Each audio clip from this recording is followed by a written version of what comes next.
There are two main things that I seem to be talking about with all clients. And the first of those two things is make sure your dog's getting enough of the right type of exercise. So we want to think about exercises where when we're done, our dog feels satisfied and it's not hard for them to cycle down and take a nap afterwards. So a good example of an exercise that might not be satisfying for your dog is fetch. So if your dog will play fetch endlessly and they just don't seem happy after 5-6 throws and they just want to keep going and going and going and going, that's not healthy. That's not satisfying. So what are some exercises you can do? Tug. I always recommend tug. If you can get your dog to tug, let them win the toy. So we want to act like they're basically a child and we want them to win in order to keep them engaged.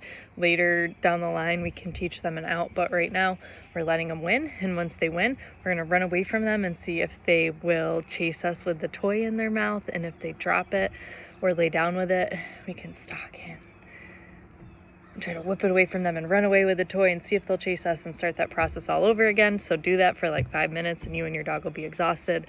I love hide and seek is great to play with your dog. Just going for a hike with your dog, which could mean you go to an open field and your dog's on a long line and they just explore. And bring food with you. Anytime you're outside with your dog, have good food that they like, and you can scatter it in the grass and let them sniff it out and find it, because that's really great for their kind of hunting, foraging instinct to sniff out the food and get it. But essentially we're looking at creating and completing the predation cycle because our dogs are predators. So what the predation cycle is your dog goes out, they explore, search, orient to where they are in the environment, and then they might eye whatever it is that they're interested in, stalk it, chase it, make contact with it, which might mean biting it. If this were a real animal they were hunting, they would kill it, they would dissect it, they would consume it, and then they would go lay down to rest and recover for a while. So that doesn't mean your dog's going to kill things, but it could. We want to imitate that cycle with what we're doing, and we want to be part of it. So we need to be engaged with our dog in play and activity, and we want to have fun with our dogs. So creating exercises, like I said, tugging, hide and seek, even just going for a hike, those are all great. Those play into that predation cycle. You could play like a flirt pole with your dog if you want. Get creative. Just the most important thing is you're having fun with your dog. Do that. Come home, give them a good bone to chew on for a little bit, and then have them rest, which you might need structured rest time. And that leads us into the second thing that I have been talking with clients about is our dogs every day need to be practicing or having structured rest time, structured downtime, as in settling, not necessarily the command down, although we want them to be laying down to rest. So a lot of dogs struggle with just being calm in pretty much any environment, even at home. Like someone pulls in the driveway and we start barking, which a little alert bark is fine if your dog's quiet after that because it is a dog, but a lot of dogs, it's not just an alert bark. And a lot of dogs have a hard time not following their owners around in the house, or kids start playing and getting excited and the dog has a hard time just being chill around that. But we're seeing a lot of dogs just out on their walks and they can't pass other people, they can't pass other dogs without getting worked up.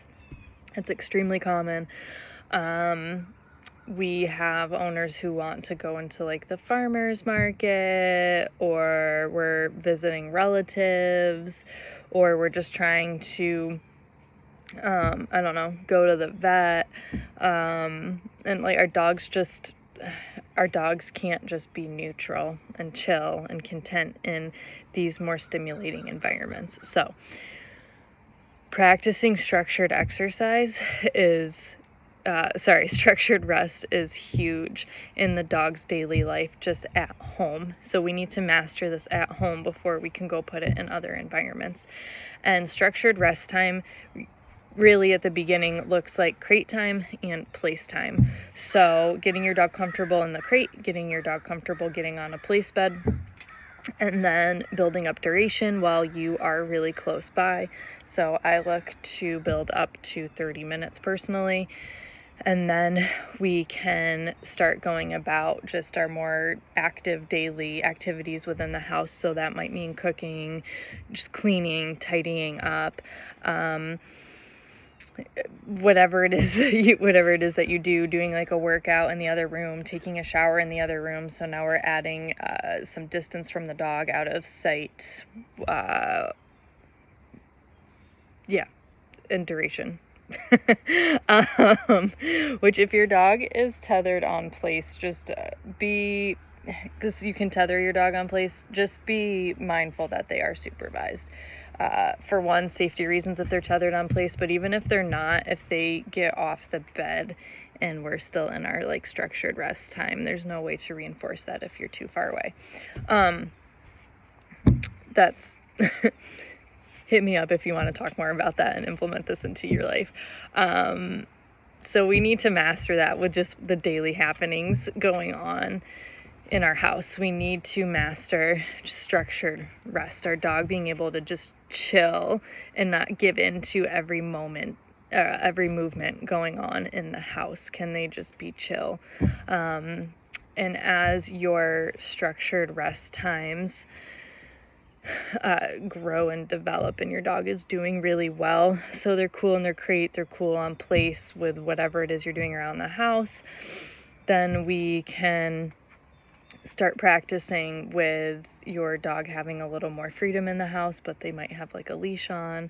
And this is where we could start getting more into like a down command, so they can go into the kitchen while you're cooking and you tell them down, and they just chill on the floor while you do what you do until we give them other directions. So we're being extremely clear about what we want our dog to do in the house.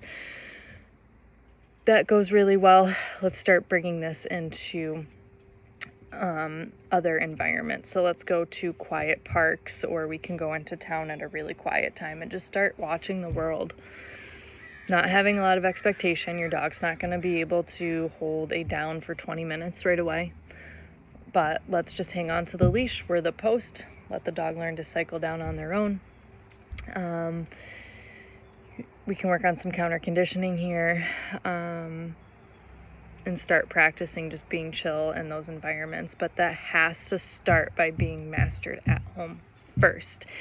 And you need the fulfilling exercise first in order to have that expectation of your dog to just like chill and do nothing. Because if they're not fulfilled, they haven't gotten their good exercise and they haven't done anything to complete that predation cycle, then you're going to have a really hard time with getting your dog to chill out.